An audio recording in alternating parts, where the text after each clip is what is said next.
സഹോദരരെ, പൗലോസ്ലീഹ എഫേസോസുകാർക്ക് എഴുതിയ ലേഖനം 6-ാം അധ്യായം 14 മുതൽ 20 വരെ വാക്യങ്ങൾ. അതിനാൽ സത്യം കൊണ്ട് അരമുറുക്കി നീതിയുടെ കവചം ധരിച്ച് നിങ്ങൾ ഉറച്ചു നിൽക്കുവിൻ. സമാധാനത്തിൻ്റെ സുവിശേഷത്തിനുള്ള ഒരുക്കമാകുന്ന പാദരക്ഷകൾ ധരിക്കുവിൻ.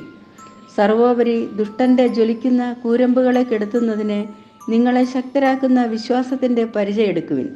രക്ഷയുടെ പടത്തൊപ്പി അണിയുകയും ദൈവവചനമാകുന്ന ആത്മാവിൻ്റെ വാളെടുക്കുകയും ചെയ്യുവിൻ. നിരന്തരം പ്രാർത്ഥിക്കുവിൻ. നിങ്ങൾ അപേക്ഷകളോടും യാചനകളോടും കൂടെ എല്ലാ സമയവും ആത്മാവിൽ പ്രാർത്ഥനാനിരതരായിരിക്കുവിൻ. അവിശ്രാന്തം ഉണർന്നിരുന്ന് എല്ലാ വിശുദ്ധർക്കും വേണ്ടി പ്രാർത്ഥിക്കുവിൻ.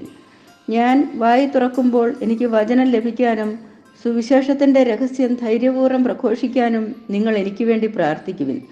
സുവിശേഷ രഹസ്യത്തിൻ്റെ ബന്ധനസ്ഥനായ സ്ഥാനപതിയാണല്ലോ ഞാൻ. എൻ്റെ കടമയ്ക്കൊത്തവിധം ധീരതയോടെ പ്രസംഗിക്കാൻ വേണ്ടി നിങ്ങൾ പ്രാർത്ഥിക്കണം. നമ്മുടെ കർത്താവായ മിശിഹായ്ക്ക് സ്തുതി.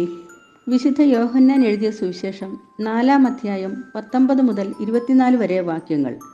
അവൾ പറഞ്ഞു, പ്രഭോ, അങ്ങൊരു പ്രവാചകനാണെന്ന് ഞാൻ മനസ്സിലാക്കുന്നു. ഞങ്ങളുടെ പിതാക്കന്മാർ ഈ മലയിൽ ആരാധന നടത്തി.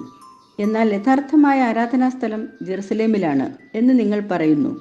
യേശു പറഞ്ഞു, സ്ത്രീയെ, എന്നെ വിശ്വസിക്കുക. ഈ മലയിലോ ജെറുസലേമിലോ നിങ്ങൾ പിതാവിനെ ആരാധിക്കാത്ത സമയം വരുന്നു. നിങ്ങൾ അറിയാത്തതിനെ ആരാധിക്കുന്നു, ഞങ്ങൾ അറിയുന്നതിനെ ആരാധിക്കുന്നു. എന്തെന്നാൽ രക്ഷ യഹൂദരിൽ നിന്നാണ്. എന്നാൽ യഥാർത്ഥ ആരാധകർ ആത്മാവിലും സത്യത്തിലും പിതാവിനെ ആരാധിക്കുന്ന സമയം വരുന്നു. അല്ല, അത് ഇപ്പോൾ തന്നെയാണ്. യഥാർത്ഥത്തിൽ അങ്ങനെയുള്ള ആരാധകരെ തന്നെയാണ് പിതാവ് അന്വേഷിക്കുന്നതും. ദൈവം ആത്മാവാണ്. അവിടുത്തെ ആരാധിക്കുന്നവർ ആത്മാവിലും സത്യത്തിലുമാണ് ആരാധിക്കേണ്ടത്. നമ്മുടെ കർത്താവായ മിശിഹായ്ക്ക് സ്തുതി.